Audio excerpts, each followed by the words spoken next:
Hey guys. No, I'm just kidding. Yeah, that's really you. That's her.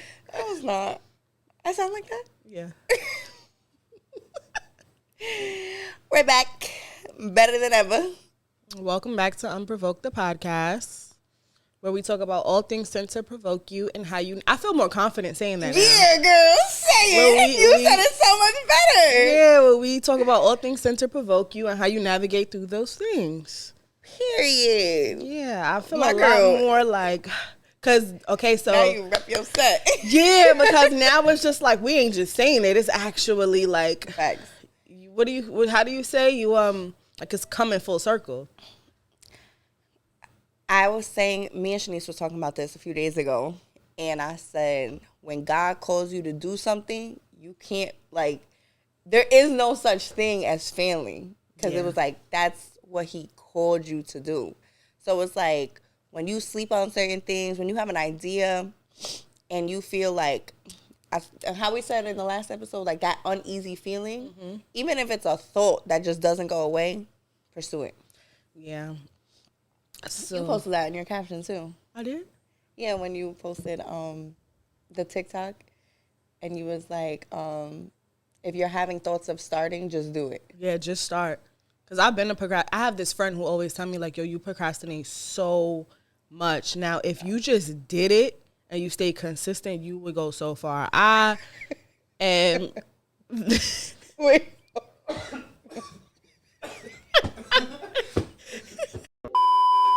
Today, we just want to give acknowledgement to everybody who has been showing us love. The fact that this is episode 4. Yeah. We are on episode 4, and we feel like an immense amount of love. Like, we get calls, texts, like, even reading y'all comments. Like, that shit really has motivated us to a whole nother level. Because it's like, we really just be sitting here talking, and it's like a genuine, like we said from day one, like, this is just our genuine friendship of things that we talk about on a day-to-day basis. Yeah. But we always felt the need, like, yo, we used to talk on the phone like, damn, I wonder if people really feel how we be feeling. And then to see that y'all are like, I say this every day. Me and my girls just had that same conversation. Oh my God, I just said that. Right. It's That's like okay. a whole different feeling. It's like, damn, like we really are relating to so many people, and it feels so good. Like, I'm having trouble, like, responding to everybody because it's like, oh my God, like, it's just so much, but it feels so good because it's like to know people can relate to you in a positive way. It's like we are in an era of Instagram, and we talk about this shit all the time. It's like we live in an era of Instagram, and Instagram only shows you the good. Instagram will never show you what somebody's going through. How we set up last week, don't keep up with the Joneses trying to fit in on Instagram, because we will, like, Instagram is a place. How many pictures y'all take for Instagram until you post one? That has, though, like 40. And then you stare, because I know I do, stare at it like, damn, is this even like worthy of posting? Yeah, like, is it good enough? But it's because of what has been made to be normal. Even as far as like relationships, things look sweet on Instagram. And I feel like if more people did, because this takes vulnerability. For us to speak, like, me and Shanice are very two private people. We're very private. We are. And I have more of like a, I guess, following from like being a bartender and things like that. So I have this certain image of who I am versus who I actually am. Nobody has ever seen unless you talk to me. Right. Or if you know somebody that knows you, it's like, huh?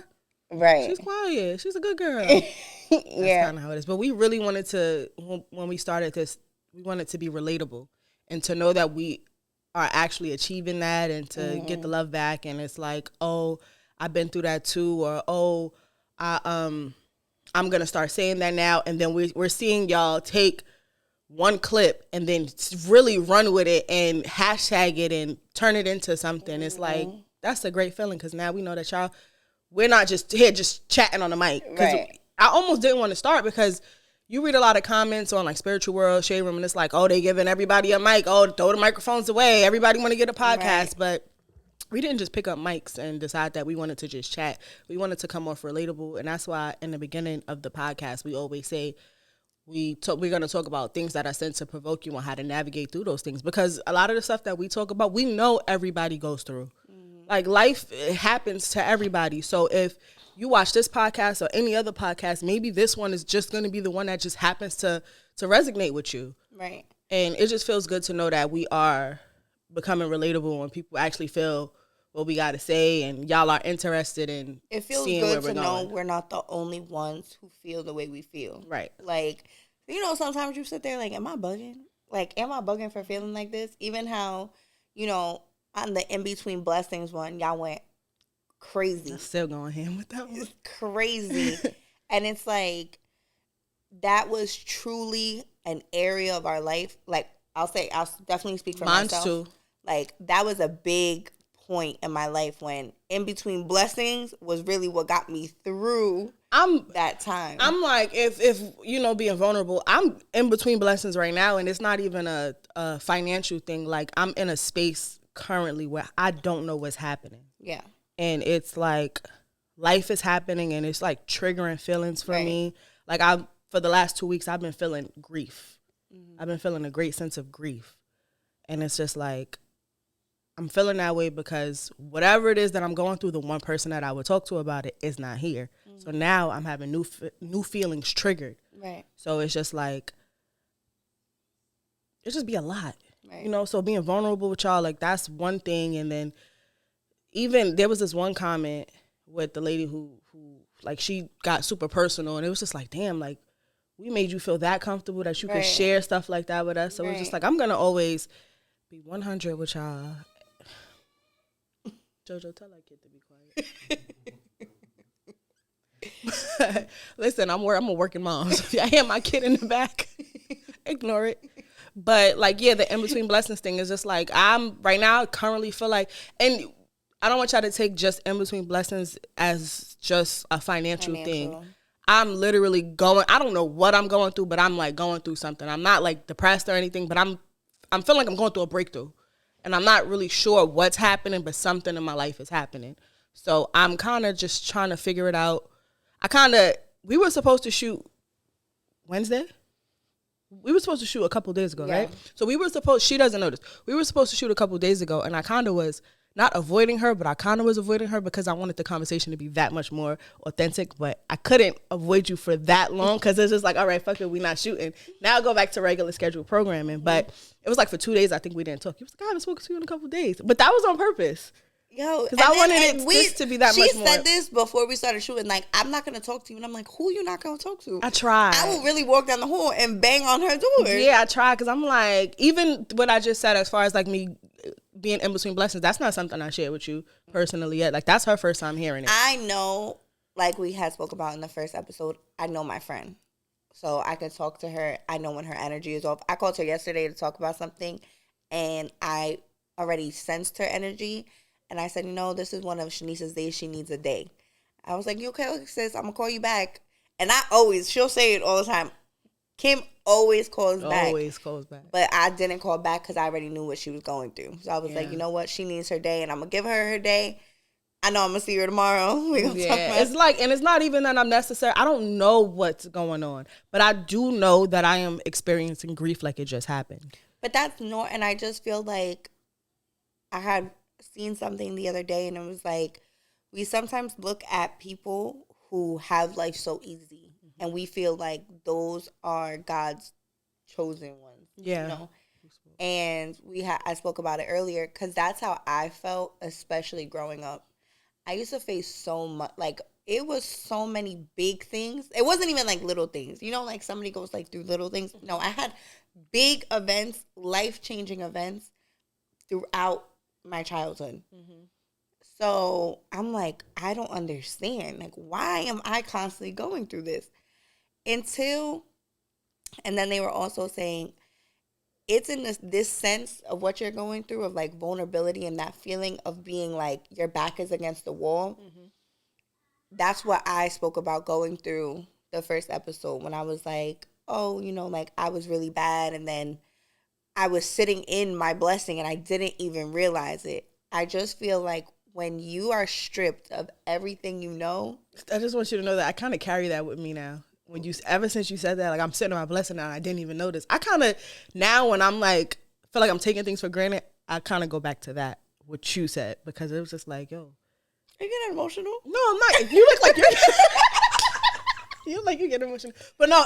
When you said that, like that really hit home for me because it was just like a lot of people don't even realize that. But when you said it to me, it's like now let me humble myself because I might have asked God for this. Like you said, ask God for these things. He granted. And then you just start, I feel like you become a little more selfish. Now I want more. Right. Instead of thanking him. But that's what I was about to say. Like, at one point, people used to tell me, like, why don't you just go get a real job? Or, you should get a real job, da-da-da. And I was full-time bartending. And I said it earlier, like, bartending, you make the fastest money, right? I'm like, why would I go get a job? Like, I make that in one day, But I kept saying, like, oh, this is going to be my last year bartending. No plan, though. So if I wasn't stripped of everything I once knew as far as financial, like, comfortability, my family being close, like, the support of my family, knowing I always have them. So if I fall off, like, it's cool. If I wasn't stripped of everything I know, I would have never took the opportunities that were given to me because, we come from a place of, like, selfishness almost. And when you're down at the bottom, I feel like when your breakthroughs come because it's like you are now so vulnerable. You have no choice but to look for God. And like I said earlier, it's like whatever you believe in, you look for a bigger source of yourself than yourself. Because sometimes we can't handle everything that is put on our plate. That's why I was just like, for me, I guess for the last 2 years, my initial feeling is always going to be grief because I don't deal with it. Yeah. And I don't know, like you've had a traumatic loss with your father. I have a traumatic loss with a best friend. So it's two completely different feelings of grief. But I don't know that everybody deals with it the same way because for me, I don't think about it. Well, I think about him, but I don't think about it. Yeah, I've definitely faced the same problem. I lost my dad and I was 18. At 18, you don't know how to deal with emotions properly. Right. Like, and I lost my father in a very traumatic way. Same way she lost her best friend in a very traumatic way. So it's like when trauma happens, you feel it, but you don't feel it because now you're just trying to get through it. So for me, I told somebody, I said, you never get over it. You learn to deal with it. Right. So for me, dealing with it, I don't think about it. I think about him every single day, but I don't think about it. So whenever I'm going through a life-changing event, kind of like what's happening to me now, I feel it. Right. Because I know I can't call him. But now I know that there's no way in hell I can I can't call him. It's like now I call you. But even before I would call you, that's still the first person that I would call. So it's just like a sense of emptiness. And it's just like, now I got to think about it. Like, since he died, I had 4 panic attacks. In 2 years, I had 4 panic attacks. When I do think about it, when I got to feel it, when I have to acknowledge that he's not here. And it's just like, I don't know what I'm doing. And that's the one person that I would call who would be like, yo, relax. This is happening. This is going like this. You're not even acknowledging that you came this far. So now I kind of got to talk to myself. And then when I'm like, say we have a crazy weekend, right? Or I have a crazy weekend, I'm coming to you every single day, and I'm like, Kim, da-da-da-da. And then it's just like, damn, am I disappointing him? Am I doing something wrong?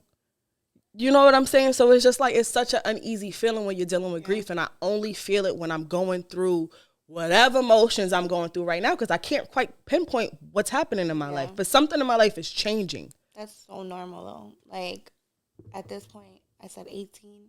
How long that? Like 9 years, right? It's been 9 years, and this was the first year I've truly felt it. Yes, because you told me. This is the first year I felt it because we spoke about it, that I'm the person that's on go. And you're similar because you don't deal with things. We're meant to survive. So in surviving, you don't feel many things. You just keep it pushing. Yeah, you don't give yourself time to process. You feel as though if you feel it and come off weak, you're now disappointing. And when we was going through it, because I was 18, he was 13, everybody was like, you know, you got to be strong. You got to be strong. And I feel like this narrative that we give everybody of having to be strong is wrong. Like, throw it out the window. We need to teach people, especially these younger kids growing up, we need to teach them to feel it. Because if you don't feel it now, you're going to feel it later. And it's going to come out in so many different ways. And in, like, my ways, is, like, I was constantly on 1,000, like, between working or going out, and I didn't feel it. I should say what the therapist told me. So, the Kim name was given during that time. Because my actual name is not Kim. Sounds crazy. But I did start going to therapy. And in therapy, she said to me, like, when was this name created? And I was like, I don't know. It was given to me in high school. Like, didn't think anything of it. You know, it's like something normal. We all get, like, weird nicknames. Like, my nickname is Holly, but I was debating whether using that or not. But that's another story. Like, we all get weird nicknames. So it's like, ain't nobody thinking about that. Whatever. So I'm like, I don't know. It was given in high school around senior year. She was like, but when did you start using it? And I was like, I was probably around the age of like 19, like around that age. And she was like, do you feel like using that name was easier than to deal with what you were going through by losing your dad? And I'm like, what? I didn't think of that. Like, I definitely didn't think of that. You created a new identity. I created a new identity that helped me basically have this fake life. It was easier to fake a life, and we talked about Instagram earlier and faking a life. It was easier to fake a life than to be vulnerable about who I really was, what you was going through, and what I was really going through. Because my dad did suffer of like a drug addiction, so he did pass away with a drug addiction, and that to me, at that time, was like, as much as it was painful, it was embarrassing. And I didn't want to deal with it. Bitch, I'm my mother. We're going to cut it out. What happened? But it was embarrassing to me at that point. And now, we spoke about it, it's like now I'm finally feeling it. Not from a sense of embarrassment, not from a sense of anger, not because in grief, you go through so many things. You go through anger, you go through sadness, then you go through like the numbing phase, and then you go through like, you don't even try to think about them because it's like not thinking about it is easier. I can probably count on maybe 2 hands how many times I've been to the cemetery. Because it is too real every time I go there. Yeah. And it's so much easier to protect. And when I go to the cemetery is when I feel at my weakest. Like whatever you're going through right now in the sense of like that heavy feeling, that's when I go to the cemetery and I'll break down. And it's like when those situations happen, it's making me realize like if you don't deal with it, it's going to deal with you. Grief, life is just dog walking me right now. Yeah. And to piggyback off of what me and you spoke about, I had called Kim and I had told, I called you super excited when you was at your mom's house. And I was like, yo, everybody is calling me. And I said, I felt like so many people calling me this week. And this was like probably like a month ago. Oh, yeah. And I'm like, everybody's calling me and they're telling me their problems. And I don't understand how they're letting their problems do this to them. Like, how they letting their problems drag you down? And in retrospect, I was basically saying, like, you are supposed to be bigger than your problem. Even with, like, reading the comments and people are saying, like, oh, this is happening to me. I'm going through this. I've been in between blessings for years or whatever. Like, that, your problem is supposed to be momentary. You are always supposed to be bigger than your problem. Now, I also called her to tell her that my mother told me a long time ago, before I learned how to drive, she said, when you get in the car, you got to drive the car. The car can't drive you. So she meant that as in when you get in that car, you know, you're going to be in, it's going to feel new. It's going to feel heavy. And it's new. So it's going to feel like it's going to control you. But you can't let the car drive you. You have to be in control of the car. So I use that as a metaphor for life. Like, when you're going through these things, you cannot let your situation drive you and determine what happens next for you. You have to be in control of your situation. Yeah.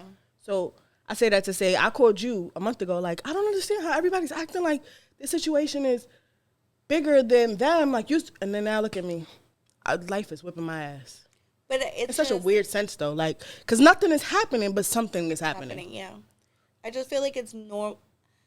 That's how I was saying earlier. It's like we need to be more honest about not being okay. Right. Like, it's okay to not be okay. You just have to allow your faith to be bigger than your fear. And it's like, even still, like, after I said everything I said, like, I went through all the trials and tribulations, mm-hmm. and then I did get my blessing, and my breakthrough did happen when I was at the bottom of the bottom. Mm-hmm. But that doesn't mean things are sweet. Mm-hmm. That doesn't mean that, troubles just went away. If anything, things are harder now than ever. If it was easy to heal, everybody would do it. Right. If it was easy to face the hard reality of whatever it is to make your life better, everybody would do it. Certain people are comfortable in unhappiness because it's easier to sit there than to deal with it. And I tell Shanice that all the time because she, like, is so hard on herself. And I'm like, you're doing things that aren't normal. You're doing things that many people don't do because it's too hard to do. Mm-hmm. Like, dealing with things is harder than to just sweep it under the rug. Right. And when I say she deals with it, she, like, sinks herself in it. And it's like, we have discussions about, like, healthier ways to do it. Like, it's okay to, like, I just feel like she feels as though if she deals with it, and I used to go through this too, like, if you deal with it and admit that, I'm really having a hard time, that she's coming off weak. And we said earlier, like, we were raised not to be weak. I remember one time we went through something with my father at the time, and I was, like, in bed crying. And my mom was like, you going to keep crying or you going to get up and, like, just deal with it? And I'm like, so what do? You listen to your mom, you get up and you deal with it. I get where she was coming from, but looking back at it now, it's like she was making me strong, but she also wasn't allowing me to deal with it. So because of that one comment, I forever lived life like, you're going to cry or you're going to get up and deal with it. Mm-hmm. So I mean, even like how many times have we cried together and I'll have a smooth, like, and then make a joke about it. Right. That's not healthy. That is not a healthy way to be. I don't think I've ever truthfully answered when somebody said, are you okay? Or do you need anything? I don't think I've ever truthfully said, nope, I'm not okay. Because it's hard and you're taught not to. I don't think I've ever really truthfully was like, nope, I'm not okay. I'm going through something. Even how I was saying earlier, like with me and him, like when we had lost our dad and everybody's like, just be strong. And, when people ask you, like, how are you? They're like, we're okay. Don't ask me that. Like, when Paper died, I had to, like, post. Like, y'all are asking us, are we okay? And then the follow-up question is, well, what happened? Those are the two most insensitive things. No, I'm not okay. Why are you? Yeah, I'm great. I want to go have some ice cream right now. Right. My best friend just died. My dad just, like, no, that. If you know somebody who has lost someone, do not ask, are you okay? Absolutely not. They are not okay. And do not follow up. Well, what happened? How did it happen? Where? Like, that is the most insensitive thing that you can do. Because for one, you're making the person relive what happened when you ask what happened. Because now I got to think about it all over again and explain it in detail. And I'm still trying to piece my head around it. So that's, like, super insensitive. So that kind of triggers your trauma too when people ask you that. They're like right in that time, like whenever it had, like that shit is so annoying and so triggering. I stopped answering my phone. You okay? But I mean, no. That's what I said. Like no. 9 years later, it is 9 years later, and I told Janice, like, I think I'm ready to talk about it. Yeah. And she was like, that's a really big deal for you. Like, whatever you're going through and whatever you're feeling, like, just pursue it because you don't know who else could be feeling that. Yeah. And that's what we were trying to say, like, in the beginning. Like, we just talking to talk. But the fact that y'all feeling it and it's like you are relating to things that we're really living through is a good feeling. Like, yeah. I had spoken about earlier, to say I love someone who was an addict and lost them to their addiction was embarrassing at one point, but now it's empowering because it's like I can now speak on things and relate to so many people. Like, it might seem bad, but it gets better. Yeah. Like, you're one day are going to live out whatever they should have done. Right. That's tough. It is. No, it's like it's such a tough topic because I always like try to explain to people like you don't really like people. I don't know what you're going through. I don't know what JoJo's going through. I've never lost a parent, and then you don't know what I'm going through because you've never lost a best friend. So my only way that I can explain it is right now in the state of our friendship. Could you see your life without me? Could you see yourself not talking to me every day? Yeah, no. Vice versa. Like. I couldn't see. You don't think about that. You think your friends are going to be with you forever. Your parents are going to be with you forever. Yeah. So it's just like a gut punch. So it's just like it never goes away. Yeah. Grief never goes away. And I know that might be something else that y'all can relate to, but in today's current state, that's where my mental is. I'm reliving something that happened 2 years ago. Like, I'm still grieving. So, keep your head up. Message of the day: it's okay to not be okay. It's okay to not be okay. People act like they got it all together. Because one thing about it, me and Kim, we gonna crack jokes all day long. But it might be a moment. A tear might be a tear jerker. It's somewhere in there. But it's okay to not be okay, and it's okay to lean on people too. Like I said, like I don't think I've ever honestly answered and said no, I'm not okay. But it's okay to let people know that you're not okay. Right. You never know. You just never know who can resonate with. And I hate sometimes when you're like, I think we spoke about it last time, when it's like you make the situation about you. Mm-hmm. And it's like, we're not I just want people to be okay saying, I'm not okay and this is what I'm going through. And for somebody not to take it away from them. Like how I said earlier, like that, okay, yeah, you can cry, but get up. Like, no, it's okay to cry. Do you need it? Like, do you want a tissue? Remember? Mm-hmm. Like, you want a tissue? Like, it's okay to... I really wish you would have took that tissue. But no, for real, or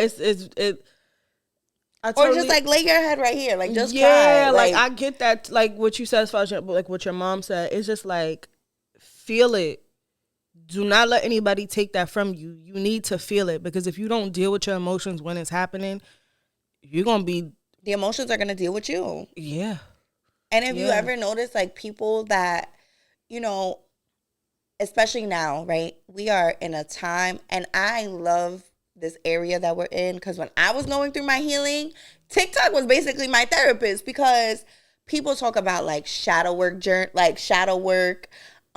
healing your inner child. All these things are now becoming relatable. Mm-hmm. When before that was like a topic that you don't touch on. Yeah. You don't touch on what you went through as a kid. Yeah. You don't touch on what hurt you. You don't touch on all these things, because that's a sense of being weak, and that's a spot of vulnerability that a lot of people don't want to deal with. Yeah. Well, listen, I'm gonna tell you, when I go through it, I go through it, and that was like not the first time that I had to deal with grief to that magnitude, because it is, my grandmother passed away, but the grief from there came from watching my mother be sad. Yeah. So that was a different pain for me. Yeah. Like watching my mother break down was harder for me. But this was like, I lost somebody that I felt like I needed. Right. I watched her watch somebody that she needed. So it's just like, I will never let anybody take that away from me as far as like dealing with my emotions, as far as that goes, because it was just like, I cried every day for 2 months straight, every single day, because it did not get better. So deal with it pick yourself up. Definitely pick yourself up and keep going. But if you having moments and you feel like everything is kind of just too heavy, take your time, have a moment, but always pick yourself back up, and don't let anybody take dealing with your feelings away from you or make it about them. And I feel like people do keep things into themselves, because when you like, I'm not going to tell her, because all she's going to do is talk about herself. All she's going to do is talk about this. Like, people do that a lot. Or they're just going to tell me to like get over it. Or damn, I know, like how I used to tell Kim, I didn't really tell anybody what I was going through because the only thing they would say is like, damn girl, so what you gonna do? Or damn girl, like that's crazy. Like that's the two things people would say to me all the time, like damn girl, that's crazy, or damn, what you gonna do? I don't have time for that. So now I had a person who would be like, let me give you an example and then we can move on. When I first had my son, I think he was like 4 months, and I was doing everything in the house by myself. I was cooking, I was cleaning. He was a crybaby at that time because he was attached to me. I was just taking care of the house, and it was like I just could not get things done. So I called Paper and I said, he doesn't help me. He doesn't do anything. He goes to work and then he comes back in and he just don't help me. And he said, did you tell him you need help? I said, well, why I gotta tell him? He said, did you tell him you need help? I said, no. He said, he a new father and you a new mother. So what's new to you is new to him. He can't think that you need help if you're making everything look like it's okay. Right. If it looks like it's okay, why would he ask you if you need help? That ass though. So I was just like, oh. And that's the advice. That's kind of the advice that you would give me. So sometimes I needed that from a different perspective, and that's the kind of friend that I missed in between me meeting you. Right. In between me meeting you, because now it's just like I don't have anybody who's gonna sit there and be honest with me, and also make me look at things from a different perspective. Mm-hmm. And then I met you, where you now give me a new perspective. When you're like, Shanice, you know I love you, but so now like that has picked up for me. But in between that, when I first met you, I would tell you like I don't like to I don't want to talk to anybody because everybody's gonna tell me the same thing. So the one person who would give me real advice, he's not here no more. Mm-hmm. And then I met you, and then I was like, okay, let me open up to her, let me be vulnerable, and then she always had a solution. So that kind of changed for me, and that's that. Vulnerability is actually really hard. It is. And even how we spoke about like being vulnerable in the comments, and we're like really talking about like what you're going through. And even some of y'all that you feel like you're sitting like, oh my God, I've been waiting for a blessing, and like sitting in whatever you're going through. In order to go through it, you have to sit through whatever lesson that you're going through. Mm-hmm. When I say I was laying here, and I say this story all the time because it's like it was like a click in my brain, and I said like so depressed, and then just to think like I used to write about this, and I get it. Like I get my lesson now. Like I am being stripped of everything from my comfortability, so I could lean on you. I can lean on you so you can show me whatever blessing I'm about to get next is from you. It is given to me by you. It is your direction. And you have to be still, and you have to listen to whatever direction you're being told to go in. And sometimes that feels very uncomfortable. Even when you do have a relationship with God or with faith, or you're like, I just don't understand. I'm crossing my T's and I'm dotting my I's, and I'm just like, it's still not clicking for me. But that's okay. It's going to click. Yeah, this when I worked for, well, I'm not gonna say who I worked for, but I had worked at this job, and this lady had left, and she came back to visit, and then she just started to say how everything in her life got so much better, and she was like, I was staying here scared, and she didn't know where she would end up or how things would go, and she was just so afraid. But when she did take the step, she realized that her staying in that job was blocking her blessings because everything in her life elevated when she left. So sometimes you got to step out of your comfort zone because you could be blocking your blessings by just trying to stay comfortable in whatever situation you in. And that shit might be rocky for you. Like, you might be in a rocky place and you might be afraid, like, I'm not stepping out of this, it might get worse, but it also might get better. So you never know. And you never know. Never know. And I feel like everything, it's so funny that, like, we talk, and I feel like it all kind of, like, goes within each other. Because last week we spoke about when a relationship is no longer serving you, you need to leave because you can't grow in dead situations. You don't know what's on the other side of the door. You said I was dead. I was drowning. I needed water. You said my flowers was dead. My plants was dead.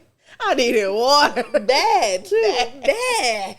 But yeah, I didn't grow. Like, when you look back and you're like, I didn't grow at all, that's a problem. But I forgot who said this, I feel like it was a sermon I was watching. They're like, you got 8 doors, and you get to the second door, and it's empty. When you open it, you get discouraged to go down to the next one. Mm-hmm. But that 5th door might be your blessing, and you're just too scared to get past another disappointment that you don't even know your blessing is still waiting for you on the other side. And it's like, when I heard that, I was like, wow. Because, like, we get so discouraged with the journey, like, the process. Yeah. Like, how we said the first episode, healing is not linear. Whoever said that lied. Because Shanice has been doing a great job. I was doing a great job. And there's days, we have bad days. Mm-hmm. There's or days bad when weeks, you're like, or a bad month. Like, and you know what's so crazy about, like, the healing journey? You'll be like, I'm off. I feel like I got to go back to this. I feel like I need to start doing this again. Like, you sense when your path is, you deteriorating from your past. Mm-hmm. So you know when it's like, you know what? I'm slipping. You take accountability for when, you know, you're offsetting your healing journey. But that's also now, because I spoke about therapy. I have been in therapy my entire life, but therapy doesn't work unless you do the work. You do the work. For me, so it's like I am now taking accountability in my own life, because I used to have Band-Aids, relationships, Band-Aids, going out all the time, Band-Aids, overworking myself, a Band-Aid, like doing so many things to overstimulate myself so I didn't have to feel whatever it was I was feeling. Yeah, I would sit down in a little 45-minute session, talk about it. It would seem like, oh, wow, that made sense. And then go right back to living my regular, basic life of putting Band-Aids on my situations, trying to feel. Mm-hmm. It wasn't until this year that I really felt every single thing I needed to feel. And it was like, that is a scary process. And that is why a lot of people don't do it. Yeah. I don't blame you for being scared of healing, because it is scary. But to do the work that a lot of people are scared to do, you are now further than a lot of people can ever be. Right. Especially like other older generations and generations before that, our parents, like, we are doing the work that nobody thought about doing. How do you feel about breaking generational curse? Do you feel like you have a generational curse in your family? I don't know if I would say a generational curse, but I was definitely the black sheep of the family. Like, I was definitely counted out for a very long time because of the person path, that, like, you took a different path. I took a different path than what was normal. And so I feel like because of that, and how I spoke about earlier, my dad passing away. When my dad passed away, my dad passed away in November. It was probably the year later. I was already working in a club. So everybody was like, oh, no, she is on her way out. Like, she is off her rocker. She is going through it. So there were so many things going on that I feel like nobody expected for me to ever turn my life around. Mm-hmm. Same. They used to think, because my mom would go out, like, she would party a lot. She played the clubs a lot. She was the party girl. My mother was the black sheep. She was the party girl, so they expected her kids to be shit. At least that's how she feels. She felt like, yo, they think my kids ain't going to graduate. They're going to be running the streets. And that just wasn't the case. Like, I adore my mother. I adore her journey. I adore what she went through. Like, I adore her strength. I used to tell her all the time, I don't even know how you did it. I don't know how you did it. Right. Like, that shit to me is like, she's a superwoman to me. Mm-hmm. So it's just like, for them to think, they used to really shit on her, like, thinking that her kids wasn't going to be nothing, because she used to be in the clubs all the time. Mm-hmm. Schoolwork was done. Hair was done every Sunday. Every Saturday, we had to wake up and go to the beauty. I hated it. You know, you a kid, your weekends, you want to make sure, like, you sleeping in. No, my mother made sure we got our hair done every Saturday. Mm-hmm. Schoolwork was done. She did not play about that schoolwork getting done. Right. She kept us up to par. I never really had to ask for anything. I had every pair of Jordans, Pepe jeans, Pele coats. Like, I had everything. But in the midst of her making sure we had everything, it made me want to stay on track, because I know if I did good, I would get rewarded. So that's just kind of how I grew up, and I just lived my life. Let me finish. If I finish school, I know my mother going to take care of me. If I do this, I know my mom's and my dad is going to, you know, keep making sure that I'm straight. Mm-hmm. So, you know, like, my mom was a black sheep, so I get that.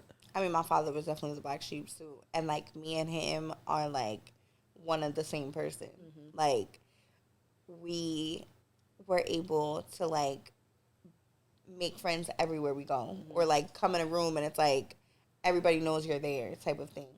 And he was the black sheep, and I have so many similarities of him that everybody was scared. Like, they were all scared that I was going to end up. Don't it feel good, though? It feels so good when you be like, to me a week ago and acknowledged that. She was like, you know, everybody felt as though you were going to be the one that would never get your life together. She's like, and now you got your life together. It's just jealousy. Like, you're doing better than. And that, first, to know me is to know my grandma is probably everything to me. And two, to hear acknowledgement of, like, oh, I wasn't the only one that felt that. I texted Shanice immediately. I was like, I can't stop crying. Like, she, even now, like, that, it got me emotional because it's like, you do the work and that shit really comes full circle. Yeah.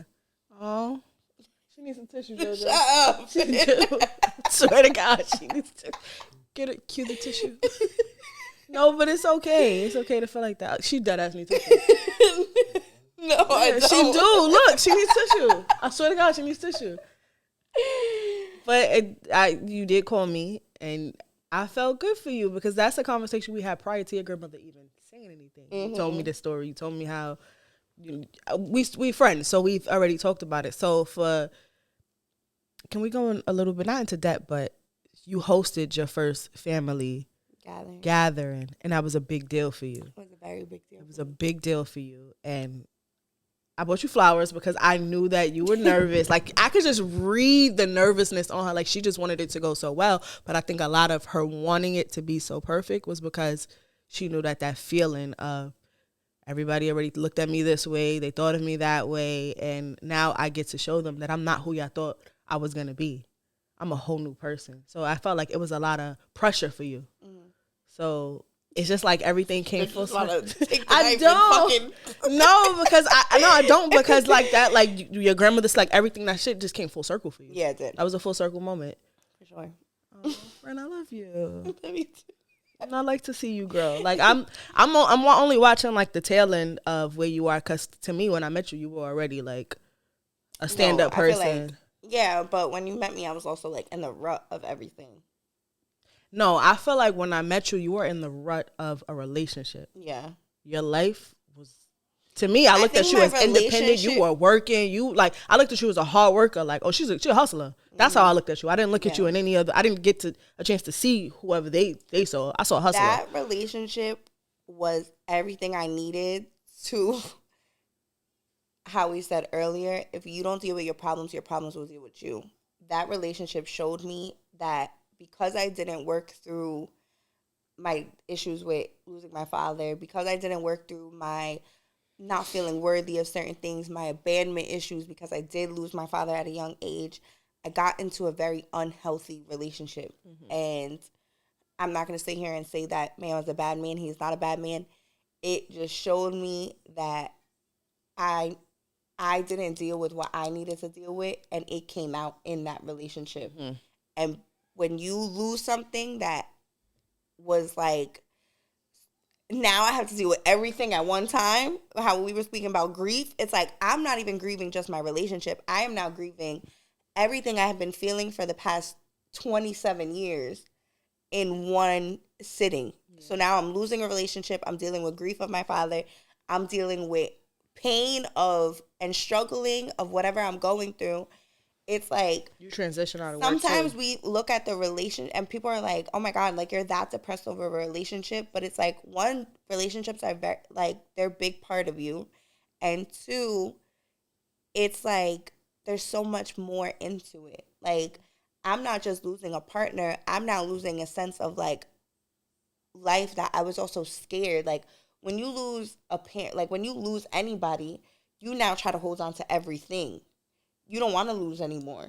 Like, I can't afford to lose you. Like, I go through pain all over again. So let me hold on to this for as long as I can. But it's how we said, like, holding on to that person was costing me my peace and costing me to no longer even know who I was anymore. So to now, and I had to recreate myself. And a year ago, My birthday's now next week. A year ago on my birthday, I wore a dress that was not even anything like me. It was very like kind of like exposing, whatever. I just did everything that I wouldn't normally do because I was now like so low, and this person picked at me so much. It made me so insecure. It's now I'm trying to find my security again, find my confidence again. So now I'm doing the most absurd things. The dress was cute though. I'm doing absurd things just because I'm now finding myself again. But if now you got to see the dress I tried on a week ago, I'm like, oh my God, my boobs are out. I was naked a year ago. Oh my God, my boobs are out. At this point, like, it's just crazy to see, like, growth and growth in all areas. Even how we talk about, like, my house. Like, I hated it here. Mm-hmm. I didn't even want to live here. Now look at you. I told you that. Calling her out the other day. I called her. All right. I had told her, like, I'm like, you don't stay home because you don't even get to enjoy your house. Now she made it a home. Yeah. And she's comfortable here. And my girl, you look at her Instagram every now and then, she's sitting there, she got a fireplace on and she watching her movie. I'm like, yes, enjoy it. Because when I first met this girl, I'm telling you, it was rip and run. Like, at the pool, come upstairs, take a shower, go to work. And that was just her cycle, like rinse and repeat. That was just, she was on go. Yeah. So when do you get to enjoy your home? Shanice taught me peace. Shanice taught me one thing I'm going to do is get my peace. Now, I used to say, what I'll say now is, yes, I did teach you to enjoy it. Enjoy the fruits of your labor because you work hard, you need to enjoy it. Yeah. But I wouldn't turn my phone off because before I had a kid, I would be comfortable with turning my phone off. Before my mom got sick, I was comfortable with turning my phone off. Then it came a point where I was like, I can't turn my phone off because I have not only my son, even if my son is with me, it's like, I need to make sure his father's always okay. I need to always know that his father can reach me. My mother needs to always be able to reach me. It wasn't up until like 2 months ago where it's like, I have to turn my phone off because y'all think it's okay to call me at 2, 3 o'clock in the morning or 12 o'clock at night and it be about the most stupidest thing or sending me 4, 5, 6, 7, 8 messages and it's just like my phone is constantly over nothing. Yeah. That's not peaceful for me. So, and then another thing, like people used to text me, yo. Do not text me, yo, because that will send me into a panic. Because yo is like the most panicky word in the world to me. So it's just like now I've learned to like, you know what? Turn that phone off if you have to. Like get your peace back. So yeah, that's it. Yeah, this was definitely we speak about vulnerability and we were definitely vulnerable. But I think that the people made me a little more vulnerable because it was just like, damn, like y'all are in the comments really saying like. It's 2 comments that stood out to me. And one, it was kind of funny. She was just like, damn, what she said, my blessings is I've been in between blessings for years. She was like, I've been in between blessings for years. Same. I've been feeling the same. It was like, no, y'all are funny, but y'all are being vulnerable, you know? And it got a little deeper than that too, but it was just like, okay, y'all are really like letting us in. Like we let y'all in, but y'all are letting us in. So it's just like, I can be vulnerable with... I want to feel like that. I can be vulnerable with y'all and really tell y'all, like, right now, I'm not okay. I don't know why I'm not okay. It's not one thing in my life that's not okay, but I'm going through something right now, and I'm comfortable enough to be honest with the fact that I'm happy. I'm not, like, on a verge, like, suicidal. I'm about to go jump off a cliff, but I'm mentally, I'm going through a breakthrough, and I'm okay to share that because somebody else might be. Uncomfortable. Like, breakthroughs, right? They're so uncomfortable. It's like you don't know what's happening, but something in your life is happening. And I told you like 3 weeks ago, and I know we're probably running on, but I did tell you like 3 weeks ago, I said, Kim, I need to fast. I need to pick 3 things and I need to fast from it because something is happening. I'm not sure what it is, but I need to let it go. But it was like I couldn't completely fast from the internet because we were in this journey. So it's like I have to be on the internet. I have to promote this. I have to do that. But it was also like I have to let this go. I don't eat red meat, so that's not something I may need to like juice for a week, like for 30 days. It was just, I still feel like I need to fast from something. And maybe, I don't know if you guys fast, but if you do and that works, just let us know, comment. Yeah, comment and how do you deal with it? Because I'm going through a breakthrough and I know that right now I need to let some stuff go. I have never in my life deleted Instagram. And so remember when I started my spiritual journey, I was driving. all of a sudden, I felt this. When they say God talks to you, DJ, shh. When they say God talks to you, you don't. It sounds like your own thoughts. So, all I heard was, delete Instagram. I stopped. Man, I don't even think I got to my destination. I deleted my Instagram immediately. No, and that was hard for me. Like that, I've never in my life deleted Instagram because a lot of your, not business, but a lot of what you do, a lot of what you do, you have to promote yourself. Yeah. So you were your business. Yeah. So it's just like for you to delete Instagram, it's like, what the fuck? Yeah, like and not knowing how it's like. How am I supposed to do that? Mm-hmm. But you did so well, and you did it for a long time. Like if I could still do it, I would do it. But like I said, my business literally depends on it. Like, yeah, but you did it when you did do it. You did it for longer than I expected. Like you did it for a while. Like I've had times where I deleted for 2 weeks. So like right now, Instagram doesn't have a what do you call that, Joe? I think it was like a month. Like on my home screen, it doesn't have it. Like I have to search Instagram. I have to search it on my phone. Like it doesn't have like a screen thingy, whatever you call that, because it's just like I need it to not be there. Like the way TikTok is on my phone, I don't have to get on TikTok. Mm-hmm. You know, I don't have to be on TikTok, but Instagram is like a different level of addiction. Yeah. So I had to take it off my home screen. Now it's like I used to wake up and get it. Now I just get up, pray first. But that's another thing. That's why I do want to go through a fast, because it's like I see myself now a little too in tune with social media, and I don't want to be that. So again, whatever fast that y'all suggest, like, or that you went through and you feel like it worked, comment down below and let us know. Our appreciation for everybody that has followed us, that has commented.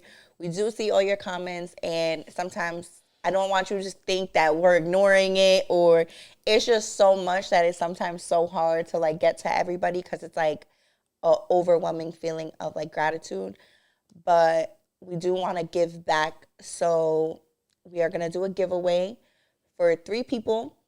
In order to be put into the raffle, you need to follow us on YouTube, like this video, and also comment on this video, screenshot it, to send it to us. You can send it to our Instagram, right? Instagram. You can send it to our Instagram, and you'll be put in the raffle. 3 people. Oh, shit. 3 people. We are giving away $100 to 3 people. So, let's see. What? Yeah. Comment what? Oh, okay. Yeah, that's a good one. And your comment has to say hashtag in between blessings. Because we is all in between our blessings, honey. Now, I just gave y'all all of me today. Right, me too. So, you even have me crying. I don't even cry for people ever. This is for the people. They did this. Not me, they did. Right. 2 weeks. 2 weeks. And for 2 people that did not want to do this, this is a lot. Like, this is a lot. So crazy when JoJo like telling us like, yo, your numbers is going up. I'm like, yo, and Shanice don't go on TikTok ever. I don't. I have never seen this girl active on TikTok as much as I did that day. Because I couldn't believe it. Because the thing about, like, I told y'all, like, that don't happen. So it's like y'all really felt us like that. Like, y'all felt us that much that y'all was reposting, saving it. And that was like a big deal, because it's like, okay, y'all fuck with us. Yeah, that shit, that really meant a lot. Mm-hmm. So for us to show you how thankful we are and how much we appreciate the support in such a little time. Like, people don't do big numbers in 2 episodes. Yeah, in 2 episodes. Like, I mean, I haven't seen it. I don't know. I haven't either. Like, I don't see it. And the people, the podcast I do watch, these are known people. They are celebrities. We are not celebrities. Right. We are regular nobodies. I'm just a regular, schmegular girl from the Bronx. Okay. So for us to do numbers that fast, and it was like by the minute y'all were going in. So we appreciate the love, and we just want to give back to y'all. Check it out, you know. Thank you, guys. So again, follow, like, subscribe, and comment in between blessings. Screenshot and send it to our Instagram. 3 people, $100. Tag us. And yeah. Keep reposting. Yes. We like comment because we see it, and we are going to comment back.